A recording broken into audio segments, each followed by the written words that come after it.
So strict or overhead pressing is one of the best ways to build strength in that shoulder girdle. And it's a range of motion and a movement that a lot of people just don't spend enough time working on.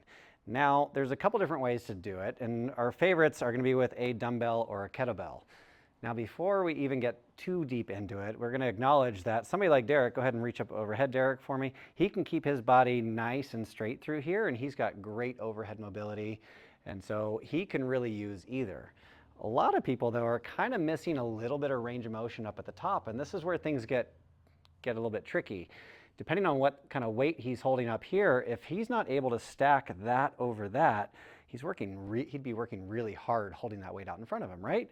Or he's going to be limited in what he can actually press because it's not really staying in that plane, or it's just going to load up that shoulder more than we really want it to.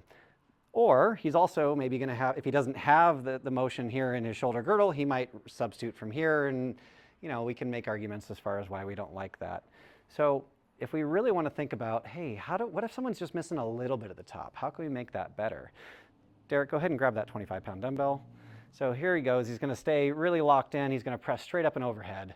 He's going to pause right there. And for him to find that balance point with the weight here, again, that hand has to be pretty much right over the center of that shoulder joint. So good. Go ahead and bring that back down. Now switch to the kettlebell.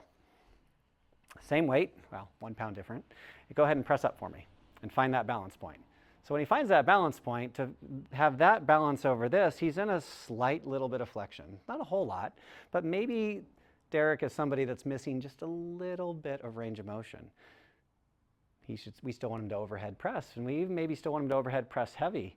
So sometimes having a kettlebell with that little offset weight is going to allow him to press overhead better than a dumbbell, better than a barbell, better than something that's going to require him to get his fist over this with good alignment everywhere else. So bring that back down. So just something to kind of think about, another utility of why kettlebell training can be so great and powerful, and sometimes why it's the right tool to help people work around some of their little limitations or even pathologies.